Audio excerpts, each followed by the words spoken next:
Hello Doctor Who fans, this is Paul and Geoff from Who Corner to Corner. Today's episode is going to be a big one with arrows and bows and targets and fair maidens and dangerous robots and Sherwood and Robin Hood and everything. We're essentially going to do a commentary, aren't we, Geoff, on robots of Sherwood. Yeah, robot of Sherwood, singular. Yeah. It's going to be fun. You built that up, and then it went. Ooh. I'm trying to get a bit of enthusiasm for the episode going because it's never been one of my favourites. I'm not going to lie. I've only watched this one twice. The first time I watched it, I wasn't impressed at all, not even by a marginal point.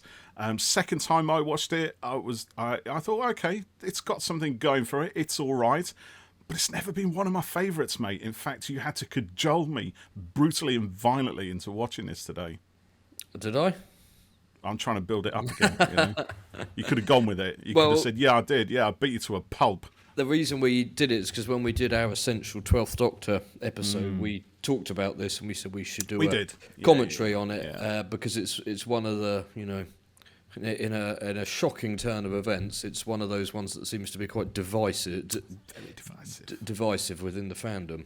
A lot of the episodes are from this series, I think. Series 8 was kind of pushing the envelope of what kind of stories they can actually tell in Doctor Who. Yes, that's true. So there were some format breaking and indeed fiction breaking episodes, and this, I believe, is one of those. Yes. Right. Should we crack on? People, if you're listening and watching, you can make this interactive. Go get your streaming... Well, don't go and get your streaming copy. Turn on your streaming copy. Or just put it on. Just whack it on now. Get the episode, cue it up, and get ready to play it when Geoff counts down to 0. There you go. I'm just going to go to 1 and then press play. Okay. I'm not going to say 0. Okay, do it. Ready? So here we go. 3, 2, 1. It's loading. We're on. Right, he's writing on the blackboard. Take a punt. Your choice, wherever, anywhere in time and space. Look at Jenna Coleman there. She's lovely with her fancy hair and everything. Yeah. Who she always wanted to meet? It could be anybody, couldn't it? Well, I don't know. Well, so tell us what you think of this TARDIS set. I love this TARDIS set. I think it's brilliant. Yeah. It's one of my favourites. It really is. I think it's obviously it started life in Matt Smith's era, but since Peter Capaldi took on the role, it's become a little bit warmer. I like the library in the background there. We've got some nice books so you can just reach out and grab a book on anything. It's a bit like, in some ways, in that way, the 8th Doctor's TARDIS, which had a whole library plus candles. It's like that without the candles. Yeah, and also a little bit like... the 4th Doctor's secondary control room. It's a darker the wood elements. I really like this TARDIS interior. It doesn't have a shaving mirror. Tom Baker's one had a shaving mirror in there. Yeah, I don't think this one has. He's got a spoon though. He does have a spoon for ice cream eating, which I quite like in this, actually. It's a nice light touch for the 12th Doctor, which we haven't seen much of up to this point. This is an episode that feels... This is a Mark Gatiss episode, isn't it? Yeah. It feels like it could have been a 11th Doctor, or maybe even a 10th at a push. So, yes, it's lighter for 12, and it's quite fun to see him sort of doing slightly differently here. I always liked this. That's a great shot there. The crane up as the... Yeah, it's all right. Jenna's face is a little bit... she's excited about it. It's a bit musical theatre there, I think. I will not have criticism of Jenna or... If you don't want criticism of Jenna Coleman then or Clara, then you shouldn't put this episode on. It's going to come thick and fast here, I'm telling you now, sunshine. I'm just winding you up, don't worry. Oh, watch out for that. This is a good... Stray arrows. Because, Sherwood Forest, arrows, they're bound to be flying around, aren't they? Look at that handsome figure there in his green finery. Little wink. He can't quite Crash believe titles. It. Yeah. Do you know, originally when I first saw this, at this point, I think I was burying my face in my hands. I just thought, no. Really? Please not. I mean, it's every flipping cliche in the book, isn't it? Let's go to Robin Hood, and there's Robin with his hat, his jaunty hat and his jaunty arrows and bows. I just thought, oh, what are we doing, man? Well, but of course it's explained later, isn't it? It is, but sort of fiction breaking way. Yeah. Which I think is why it's so divisive. You know, you either go with it and enjoy it, or you don't. or just enjoy it. The end of. Yeah, but you can't. You know, if it puts things in the way of you stopping an enjoyment of it by breaking the story, breaking the fiction, the fourth wall, any of that. I like that bit where the hole in the TARDIS heals up. That was quite cool. Yeah, I mean, a good jest. I've always enjoyed Robin Hood stuff, and so I quite like this. But look at this language, you bony rascal. It's all out of a children's storybook, which I know again is the intention. Yeah, right? but it's just it's a bit of fun, isn't it? Some lovely shots here as well, by the way. With the I think that's the thing. Yeah, it is a bit of fun. Yeah, he laughs with a little bend of the knee. It's given me so much stuff to hate. It's given me a lot of stuff already to stop watching. Now, here's something. So I've got to make a decision to go with it or not. Now, we had a tweet come in that was discussing Jenna's top 3 Clara outfits, so we're going to come back to that later. This is one of them, yeah. I honestly don't care about her outfits. Well, look at she's all. Oh, look how giggly she is. You found in Robin Hood. Brilliant. See, I like the Doctor's stance on this. Robin Hood cannot exist. Yeah. He's a fictional character. As a fictional character himself, he knows all about that, and we of course get that discussion. Now, with the Doctor and Robin standing on here references the meeting with Robin and Little John, right? Yeah. This is how they met. They had a fight on a log spanning a river or something. Now, I just want to say that little bit there where the Doctor does this with his glove, and he very subtly gives a little middle finger to Robin. Have you noticed that? I didn't notice that. I'm not playing it back. No, it'll mess everything up. It will. But I love this thing of fighting with a spoon. It's so silly. And so doctory. It's typically doctorish, yeah. I love that. It sort of makes me think a bit like when 10 and then 13, where he has his water squirter thing, doesn't he? At one point, she gets out a catapult. It's that idea that they've all each Doctor's got something hidden in their pocket. So a kid's toy that you. There's a whole universe in the Doctor's pocket. Yeah, see there, the Doctor referencing Errol Flynn. Yeah. I like that. Again, that's very doctorish and very knowing as well. Yeah. In the script, it's like Mark Gatiss. He's like, look, I know you guys are going to get this. Let's have some fun. I'm going to throw loads of Robin Hood references in because why not? Yeah. And also, it shows. We've looked at Sleep No More before, which was the next season, and another Gatiss episode, and. He's obviously, he's a clever writer. This is quite meta as well. This one, like you're saying, with the kind of the fictional, references and being aware of fictional characters within it and stuff like that. Which at the time when this came out, I wasn't enamoured by at all. Like I said, second time round, I kind of that's a great shot there on enjoyed it a lot more. Sheriff. It's very Terry Gilliam. I think this bit, very sort of Monty Python, Holy Grail type thing. Look, this is another example of Who doing this great is, set. Yeah. It's not a set. They probably filmed somewhere. One of those. Who's this guy? This is Ben Miller. Is it Ben Miller? Ben Miller. Yeah. Yeah, I almost said Ben Armstrong there for a second. Ben Miller, Alexander Armstrong. Yeah, double act. He's good. There's. He looks very. He looks like the Master in the Curse of the Fatal Death. Someone tweeted about that. I think Who was that fellow? Yeah, he's a Bond villain as well, wasn't he? I should know his name. And also, I can't remember what I was going to say there at all. It's when you think about the Sheriff of Nottingham, you kind of think of Alan Rickman's portrayal in Prince of Thieves, and there's some roles I think that you've got to be quite ballsy to take on. When there's someone else who's done it so kind of identifiably, and that they've created that image that's drilled into people's minds. But then again, we know Prince of Thieves. There's people far younger than us. Never have heard of it. Yeah. Would never have heard of it. So it's difficult sometimes. I think when we know of a film or whatever, and then it gets remade, and you're sacrilege or whatever. But actually, there's people out there who've never seen the original. Yeah, and it's just one in a long line of portrayals of that character, isn't it? And they wouldn't watch it, and as awful as it is, if it's black and white, they won't watch it, and so I'd have been daunted to take on a Sheriff of Nottingham. But on the other hand, it's like it's a kind of a pantomime role, isn't it? Yeah. Like Jafar in Aladdin, or the evil sorcerer, or whatever they want to call it. It's just that kind of thing.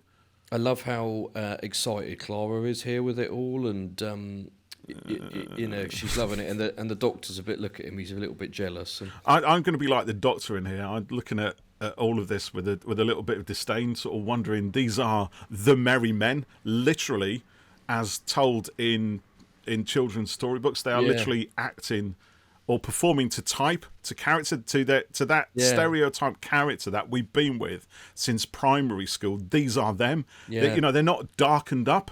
They're not given much more character than what we already know. The merry men of Sherwood Forest. That's it. It's and again, it's like you have to sort of go with that. Yeah. Which is asking a lot, I think. I think if you're a kid watching it, brilliant, it's fine, no problem. Yeah. But I think as adults, it's kind of challenging us to get back into that childish space. And if you're willing to go there, brilliant. But if you're not... I think there's a number of things there. We must always remember that the show is not just made for us.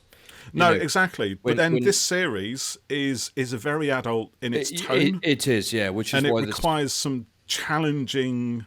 it requires the watchers, the viewers, to really challenge themselves in all different ways. This is equally challenging, really, in that respect, in the fact that it forces you to kind of watch this as a child and just go with the fun of it all. Yeah. Other episodes in this series challenge you in slightly different ways. It gets much darker. But, see, when you're saying that you didn't like it, and I'm thinking, I see people talking about stuff like that online, and it makes me end up thinking, what's wrong with me? I've enjoyed this. I've enjoyed, but no, genuinely, like, should I have watched this and gone, well, I hate this because no, not at all, because it's Robin Hood brought to life, and that shouldn't happen in Doctor Who. And I said in another episode of the podcast recently, that I think Doctor Who is creatively unlimited, and I like that they've taken a fictional thing, a story, character, supposedly, effectively, made it the story, transplanted the Doctor into it, but then justified the, real world explanation for why this has happened. Personally, I think that's quite clever. And I think maybe, the whole thing about these guys being that sort of archetype, the merry men of Sherwood Forest, exactly out of a 5-year-old storybook, is part of that. It's like, well, why not? We've had, over the years, there have been many treatments of Robin Hood and his crew, and they've been given additional characterization, they've been given more backstories, they've been made darker, the relationships have been tested, and maybe Will Scarlet wasn't quite such a friend of Little John as, Friar Tuck, maybe he was just a dirty, corrupt, religious villain, basically. We've had all of that. What this does, actually, it challenges all of that and restores them to that, to that primary school image we were all brought up with. It takes it back to the, the Disney version in a way. Exactly that. Very kind of fun and, light-hearted version of it. And, genuinely, I enjoy this, and I like that it was doing something fun, a bit different. We talked about this before in our Q&A episode. Should Doctor Who be dark or should it be fun? And I think it can be both. And that's not even funny. It is funny. There's so much good stuff in here. Sometimes that's what the Doctor's saying there. Doesn't do bantering. Yeah, I love that. See, I don't normally like the word banter or bants, but when the Doctor says it, I don't do banter. See, this is the core of it now, isn't it? When did you start believing in impossible heroes? This is the real story right here, I think, because obviously that's what the Doctor is, right? The Doctor is an impossible hero meeting up with another impossible hero. Of course, Robin Hood possibly did exist. We don't know for sure that he's not real. or maybe the fiction was created around a bunch of people, Yeah. for various reasons. I mean, things often come from, there's an element of truth, but yeah, like you say, could have been a number of people, could have been a group of people that did what Robin has become legend for, Jonathan Pryce, that's the name. That's who he reminds me of. Yes. Jonathan Pryce is and also a bit like Alan Cumming in as King James. Yeah. And the Witchfinders. Similar look. That's a good shot. He stands up with the wings of the legend behind him. Wonder where they filmed this. That? Yeah. That castle looks familiar. Probably Google it. Probably it's in. I'll Google it quickly. It's in quite good condition, which is unusual. Swagger. It's brilliant. Takes his arrow. This is a popular Robin Hood story, isn't it? The arrow, the tournament of the Golden Arrow, or whatever it's called. It says this was. Run away! Get out of the way! So the medieval village was Cosmoston medieval village, which is in Wales, and then Caerphilly Castle. Ah, is it Caerphilly Castle? Let's have a look. Can't see an exterior of it. I wonder if it was somewhat CG enhanced, maybe. Not that that's. I think there was a shot there a while back when it probably was. Yeah, the wide shot with the lake. The flags and stuff were probably added, but I wonder. And probably just CGI'd out the car park and the tents, the kiosks, the tourist shops, souvenir shops, and all that sort of thing. Oh, who's this now? The Doctor has split Robin's arrow. He is full of surprises. So this Robin dressing up is very much like in the Disney film. Might be the same in the original book. I don't know. I've never read it, but he dresses up, doesn't he? If you remember that. The gold arrow always makes me sort of think of you could have held on to that for the Cybermen. Just shoot a few golden arrows at them. Yeah. This bit's so.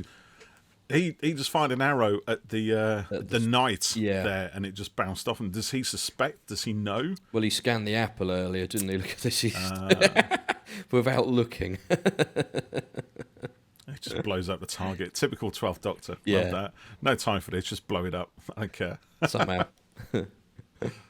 Using the Sonic, because that's what the Sonic can do now, right? It can just blow shit up.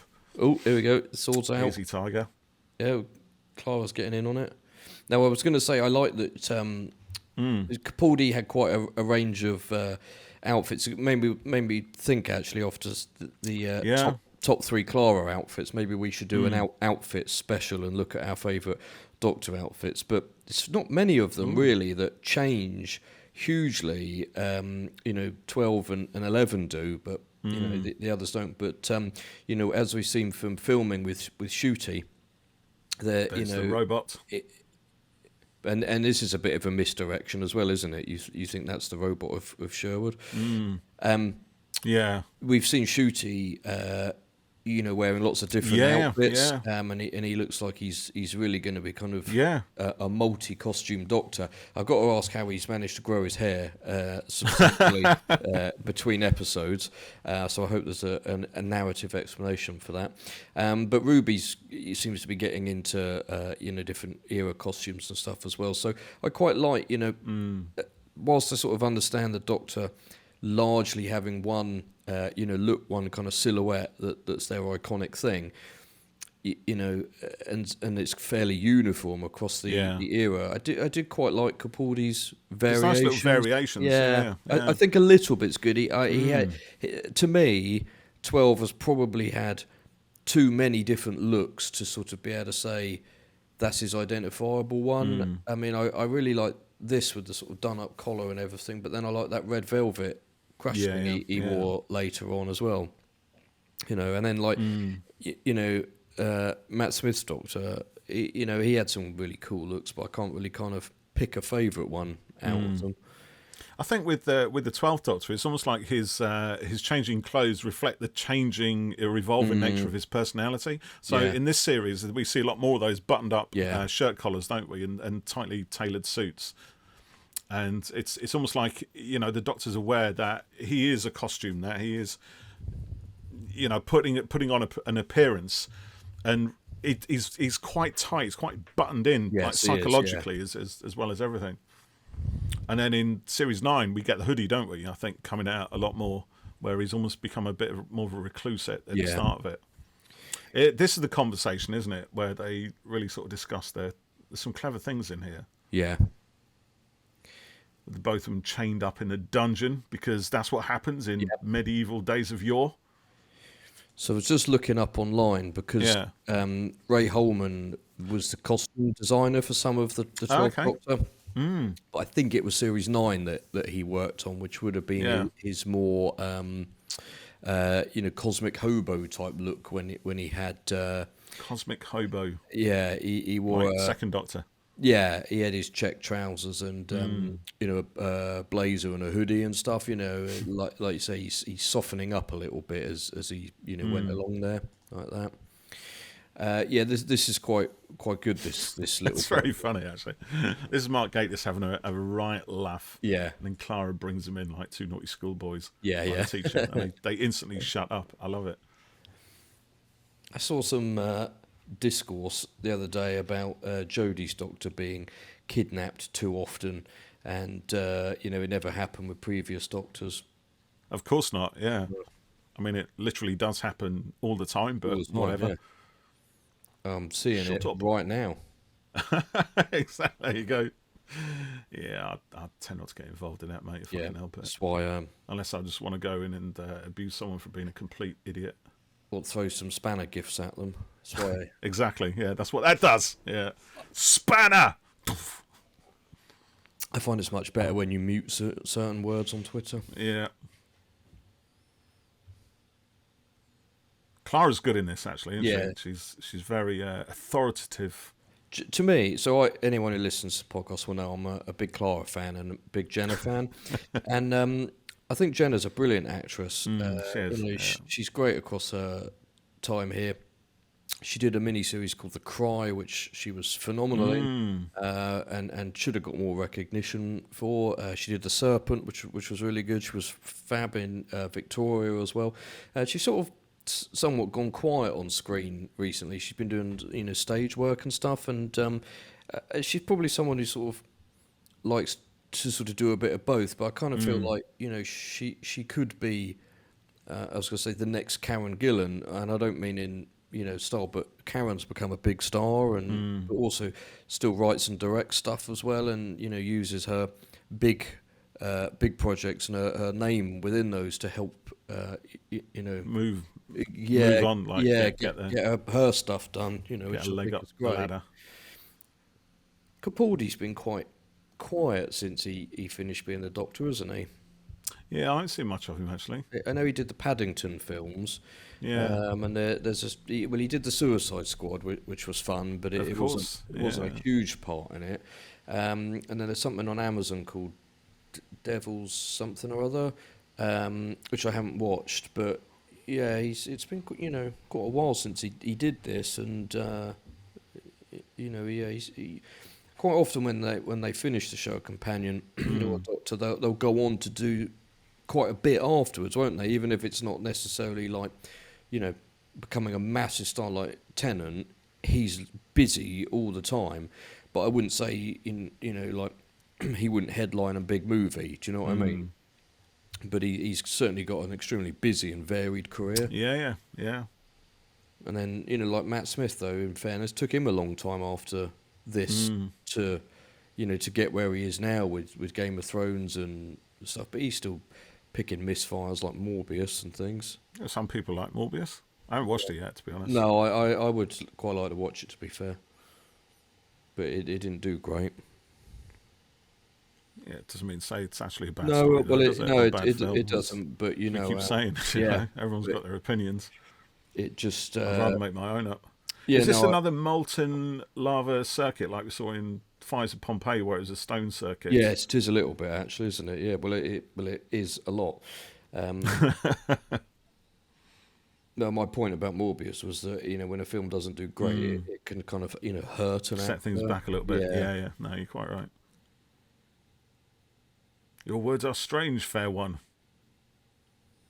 Again, the dialogue is straight out of sort of storybook style, isn't Yeah. it? Really. Great. Interspersed sandwiches in a cling film. They're Graham. It's funny. It's Graham's. He always has to have a sandwich, doesn't he? Yeah. This wand. Oh dear. I can just imagine Mark Gatiss just going with it, just having such a laugh writing. Yeah. It's just, do you know, I'm going to put this in there. I'm going to put that in there. I'm going to put that. I care not. Yeah. It's great. It's really nicely shot, this one. It is. Yeah. Great They do seem to do well on the historical types, don't they? Yeah, They do seem to. BBC always have, haven't they? Yeah. I suppose I don't know, maybe it's just a bit cheaper because the stuff sort of somewhat exists rather than having to create future worlds, you know.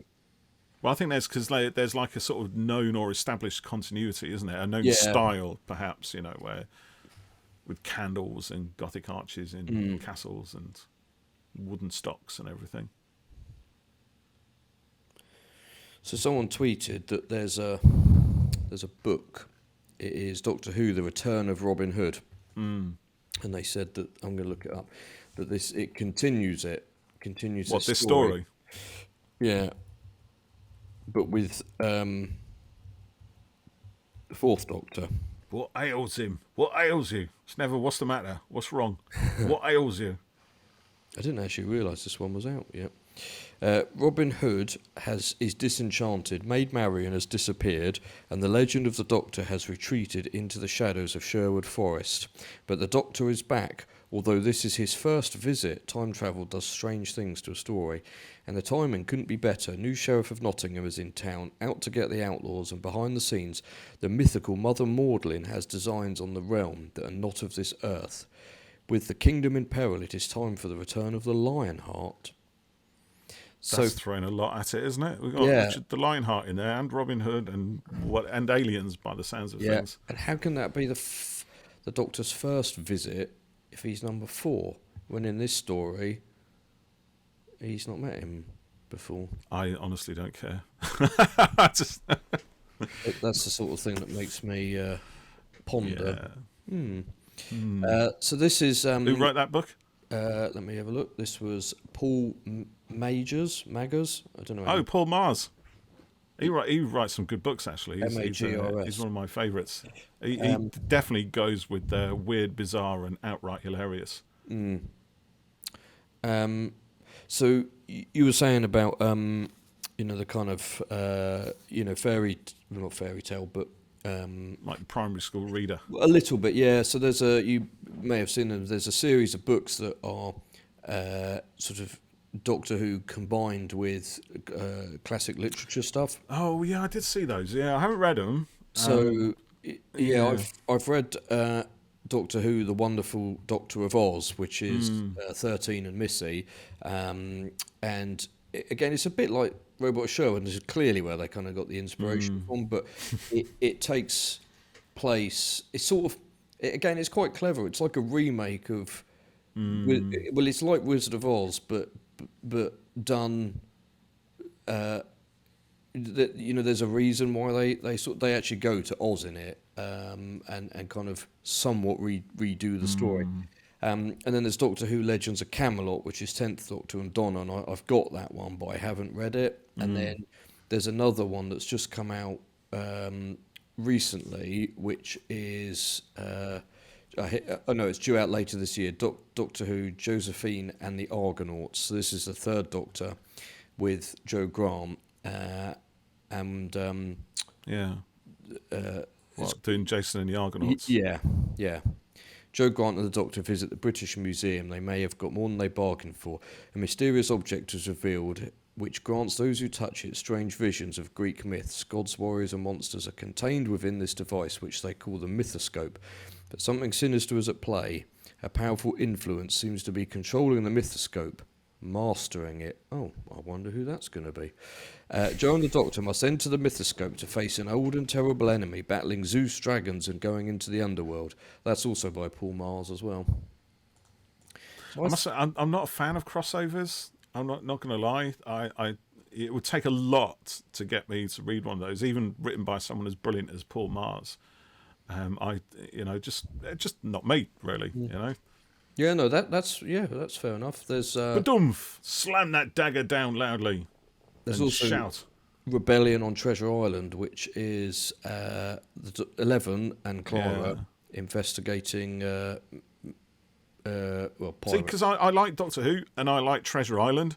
I'm not necessarily sure I'd be anyway interested in seeing the two of those things combined. I know people do like that sort of stuff, but you know, it's really not for me. I just find it Yeah. horrific to contemplate. So I'm not going to invest. Yeah, I really enjoyed the 13 and Missy one. I wonder what others they're planning. Maybe that's on part of the doing. reason I wasn't such a big fan of this one either, actually. You know, the whole idea. Well, I don't know. But I mean, Doctor Who's always done crossovers anyway, hasn't it? You know, look at back in the William Hartnell days, Doctor Who and Marco Polo, Doctor Who and the Crusades, that original brief to do historical episodes that kind of taught the kids about that particular episode in history or that story, for example. But then I think a lot of those are times, you know, like with the French Revolution and the Reign of Terror and the Massacre of St. Bartholomew's Eve, but they're not necessarily the kind of fairy tale or the mythological aspects of those periods in history. And maybe they have been sort of mythologized over time, and the Doctor goes there and sort of unpicks the reality from the fiction or something. But even then, never like really massively. I think until we get to the myth makers, actually, which again is probably the genesis of something like this when I think about it, because that was a first Doctor story where the first Doctor goes and gets involved in the whole Trojan horse thing. Yeah. And it kind of plays out to pretty much, again, the sort of primary school reader that we know, and has a lot of fun and a lot of jokes and a lot of laughs with it at the same time. So there is a precedent for that sort of thing, for sure. It'd be interesting to actually see it. It's a missing story, Is it? sadly. Yeah, but it'd definitely be one that'd be worth watching. For curiosity, if nothing else. What we got now? We got some proper sci-fi going on now. We got we got some sort of graphic explanation of something. Robin's looking rather confused there. He doesn't Bamboozled. A big glowing egg thing. With smoke coming out of it. Yeah. That's a good way to do an engine, is it? A big sci-fi engine on the cheap. Yeah. Perspex dome with a bit of light inside and some dry ice coming up around the edge. It's a future engine. And you know, it's for space. Yeah, you're right. It's probably quite cheap to do that, but it doesn't look it. No, it's effective. Don't get me wrong. It's a great set. They often do those light panels in the wall, like the ones behind them there. You know, they've got. And this is like a one-time only set as well, really. Yeah, isn't exactly. It? Yeah, look at that wide shot. It still looks very solid. Yeah, it's fantastic. And this is good. I like this, showing the legends of Robin Hood over the years. Yeah, this is where it all sort of. So the Doctor is like, "Are you real?" Yeah, it's quite but yeah, you know, breaks that, blurs that line, doesn't it, between the you know, our reality, the reality of this story, and this is the fiction of it questioning the fiction.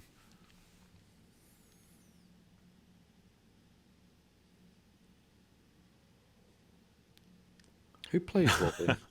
What's that? Who plays Robin here? Oh, should know, shouldn't we? Should have got all this up.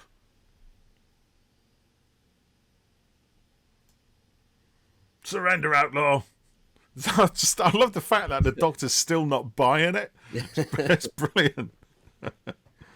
Just play acting. This is just a pantomime. You're all having a laugh at my expense. Robin's like, no, what are you talking about? I'm real. What is this? I like the way the little cross on the robot's forehead then puts a light on them as well, on the target. Yeah. I see what you mean. Yeah, it's a nice play on the cruciform for the Crusades as well, isn't it? You know, it looks like it could be part of that whole age, except it's a robot. So it's a nice design. I love the design on that. Oh, now we're in a quarry. Yeah, and I think they've turned the other side of the moat. Turned some daylight footage to. No, I love the way he polishes the warthog thing on the suit there. Now, do you remember when this episode went out? It's not controversial, is it? But The original ending Oh yeah, I remember you saying. Yeah. featured the beheading of the sheriff, and obviously he's revealed to be a robot. But something awful and tragic just happened in the real world, didn't it? Like that week or something. I can't remember whether it went out in broadcast with the beheading in I it. don't remember. I do remember something about it at the time, but I'm just gonna oof, look that's it a up clonk while- on the head. Yeah, see, that's a CGI enhanced shot, isn't it? That looks like a The plate shot of the castle, castle. yeah. Yeah. So Sinlock Piers is one of the. Now we're getting proper sci-fi now. Engine capacity at 48%. I've just looked up on Robot of Sherwood controversy, and it's taken me to a Reddit. Well Someone done. says, yeah, Good luck with that. Yeah, here you go. This will explain it all. I've seen a lot of people list Robot of Sherwood as one of the worst / most pointless episodes. No. Yeah, well, if any episode is pointless, then. Do you know what I mean? You're upsetting Geoff. Geoff, I've warned you before, don't go on Reddit. Nothing of any value lies there. It doesn't. But this person says, You will find only pain and dragons. this person says, I watched it, I enjoyed it, it was fun and silly. It Good for reminded them. it reminded me of why I like Doctor Who. Well done. So I was just why do they hate it? The ending felt slapped together. I'm kind of watching it now. I'm sort of just getting into it. You know, that thing with always is with these commentaries, isn't it? You get to a point where you just end up going with the story. Here we go. So just reading it. So I like that there's a certain tonal shift in this story round about now. It has become and is becoming ever so slightly more edgy, slightly darker, a little bit more grim. You know, the kind of fun and frolics, that's all done with. Now it's starting to turn into something with a bit more actual peril. Tom Riley plays Robin. So the decapitation scene was removed before the episode went out on the Saturday. So was never seen. Was never seen. Really interesting. But We've got a legion of robots now. They're all robots, and they're reflective. They're holding up their reflective plates so as to defeat said robots. Again, it's maybe a little bit comic book, but whatever. we were. It's got a notification. We So he's did get- familiar with all the technology, isn't he? This Yeah. this so-called Sheriff of Nottingham. He knows what he's on about here. He's not quite what he seems. No. So we did get sent the deleted scene, didn't we? Oh yeah, somebody sent it to us. Yeah, Yes, yeah. I Thank you for that. I haven't Thank watched you. it to be honest, but okay. Well, it's I got round quite to it yet. interesting. It's you know, it's incomplete sound effects and stuff like that, and it's quite funny. When the head gets come off. See the way she's shaking the thing there. She's the only one acting as if to make out there's an impact on the plate. Yeah, but that's just the Doctor so used to it. He Of course, just, braces for it. You could see the actor lying on the floor with a green screen cloak on, so he's to get rid of the body and stuff. I was going to say as well, purple laser beams, brilliant. We need more purple laser beams. A bit of colour is always good. So yeah, the deleted scene, I'd need to watch it again and see kind of how it fitted in, but it definitely, but by taking it out, it kind of robs a little bit of the sort of impact to this end to reveal the sheriff, as a robot. But it was removed for the. But it's not difficult to make that connection anyway, is it? No, Really, to be honest, it's just to see it would be good, but that's the maybe second time that this era of Who had unfortunate life. As we mentioned with the rocket Zygon launcher. invasion. Yeah. Shut it down. He still thinks Robin's a robot, doesn't he? Yeah. I like that, because that's the only way you can rationalise it. Robin, literally to the type that I've seen in all the storybooks. Of course, he's a robot.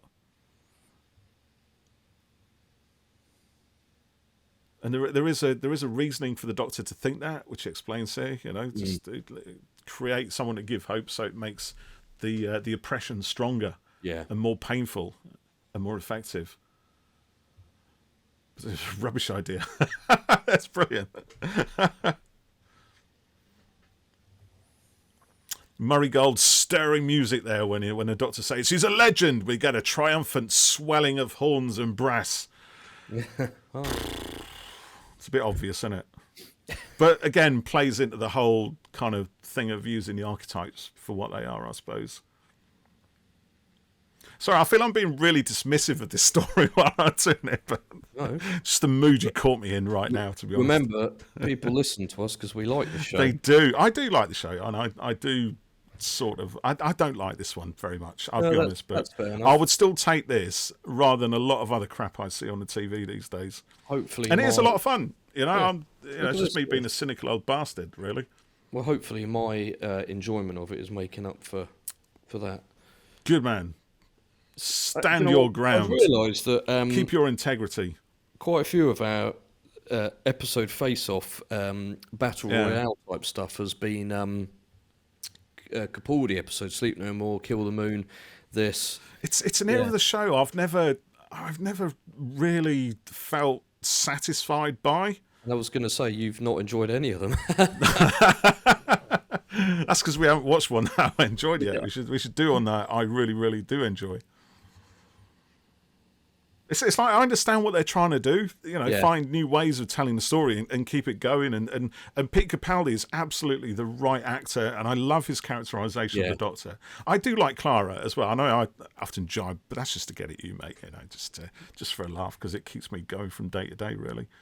But it's but I don't know. They just never quite seem to hit the mark for me.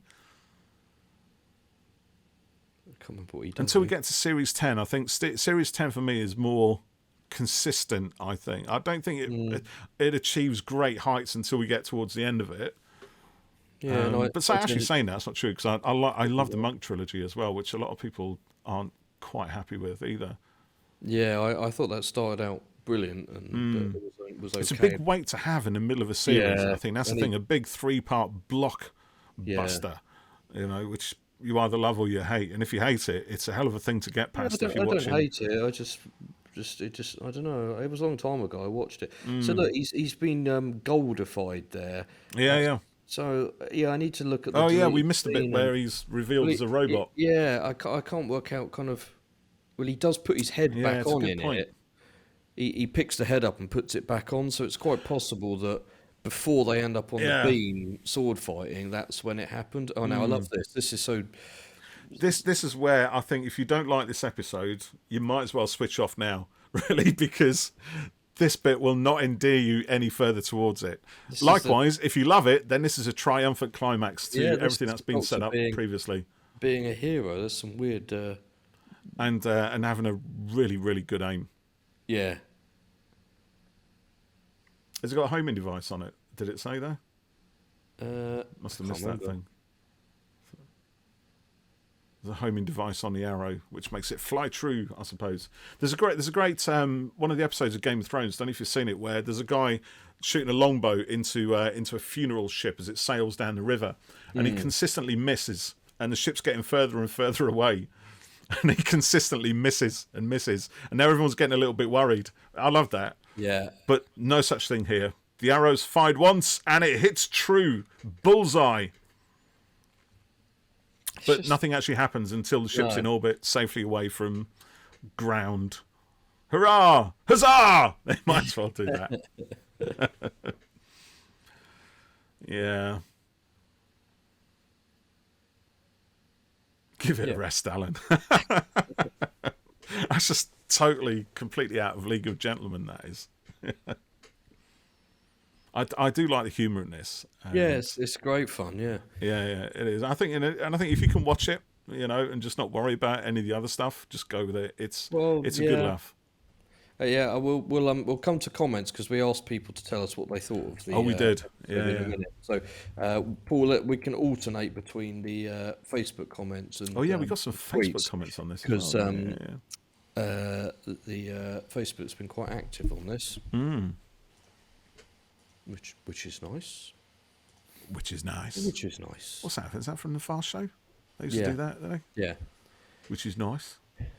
I've just been up in the loft and I found the Holy Grail, which was nice. Which is nice. That's it. Oh, that takes me back. That does.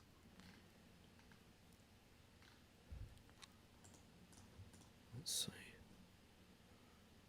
The thing is, Robin's look there, I think, has come back into fashion. If my recent wanderings around the capital of our fair isle are anything to be believed. What, the hair? I've seen or the many a twirly moustache and a fulsome pointed chin curtain. Soup catcher. Yep.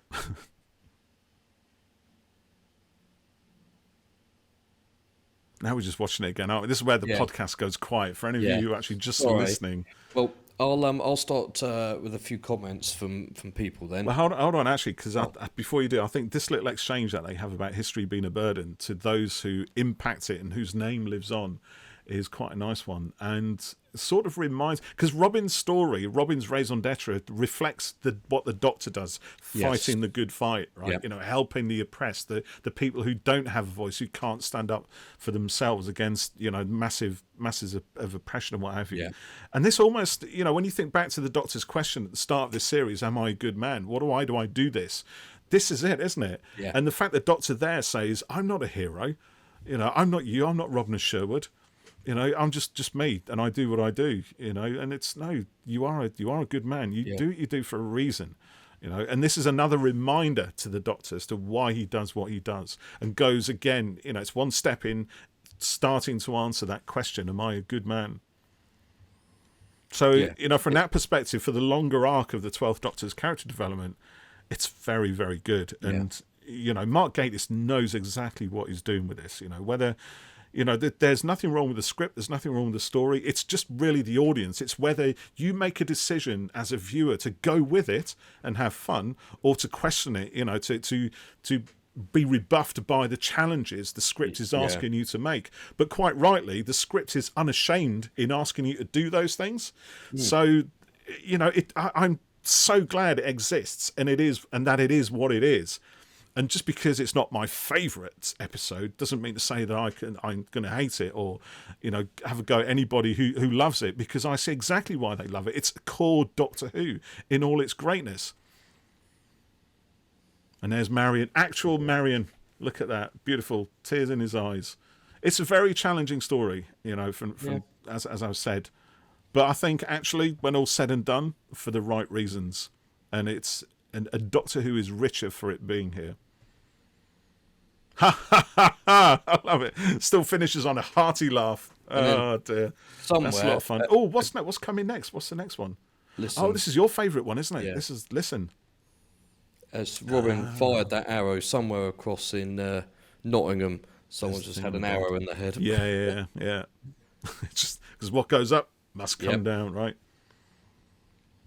Yeah, so you Listen, go from what a great trailer that is, isn't it? fun and light-heartedness to the so we go from Robin of Locksley and his merriment as the dark shape on top of the bed. Yeah, it's all right, And again, as I said, it's not my favourite episode, but I'm glad it's there, and I'm glad it is what it is.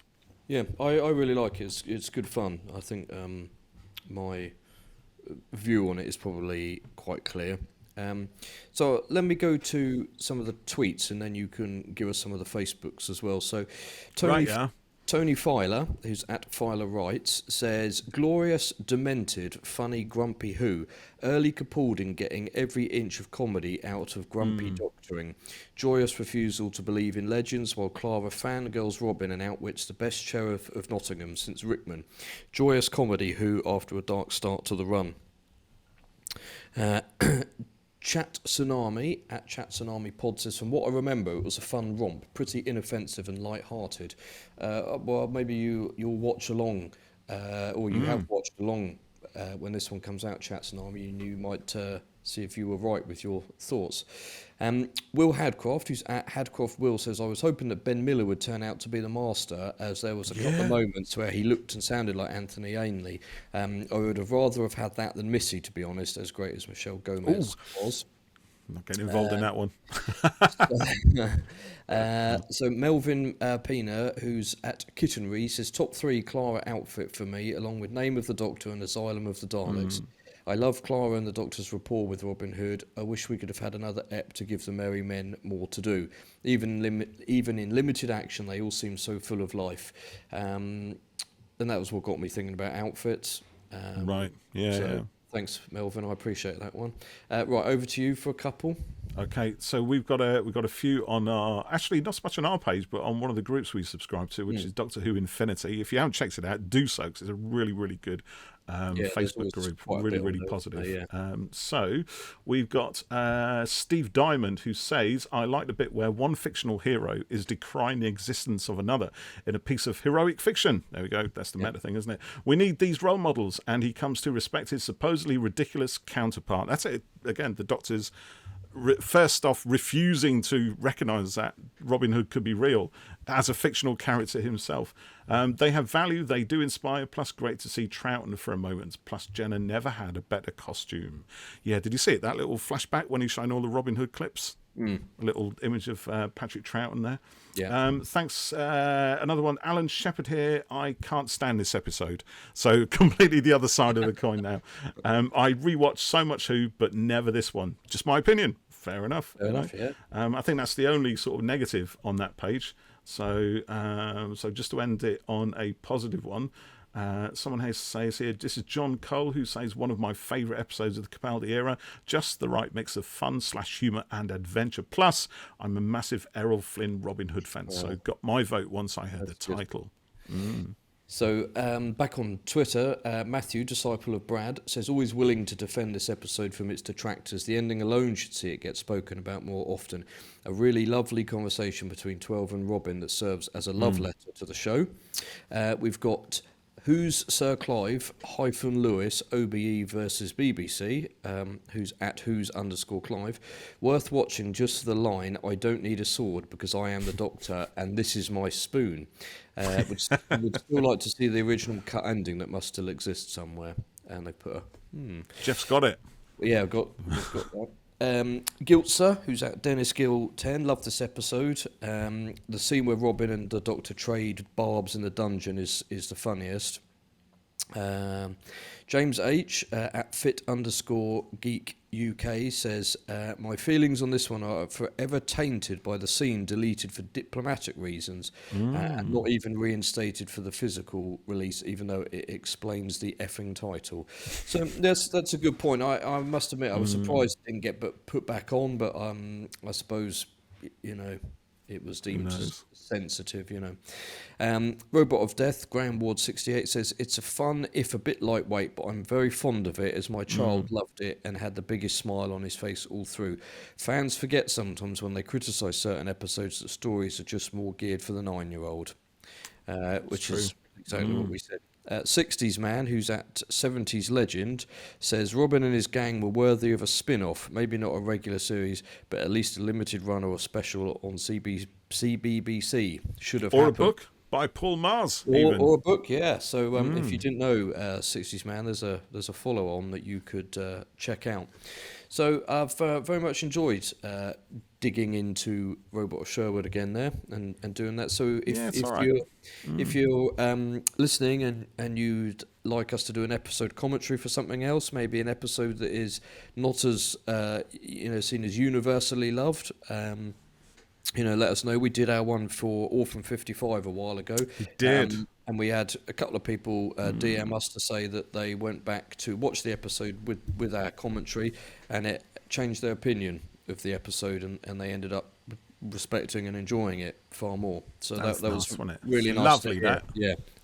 So that's good. So yeah, let us know. We quite enjoy doing these, and hopefully you enjoy listening to them as well. It'd be nice to do a classic series one. You know me, I'm always a sucker for the we should. Series. It's just they're so long. Maybe we need to split those over. We could do a two-parter. We could do the Rescue or something. Maureen O'Brien's first one from season 2 box set. Yeah, or The Awakening by Peter Davison. Or The King's Demons. Put us back in the Crusades with King John this time. Just going to bring the music in now. Okay. Thank you for listening, everybody. Thank you for watching. Until next time. Bye. Bye.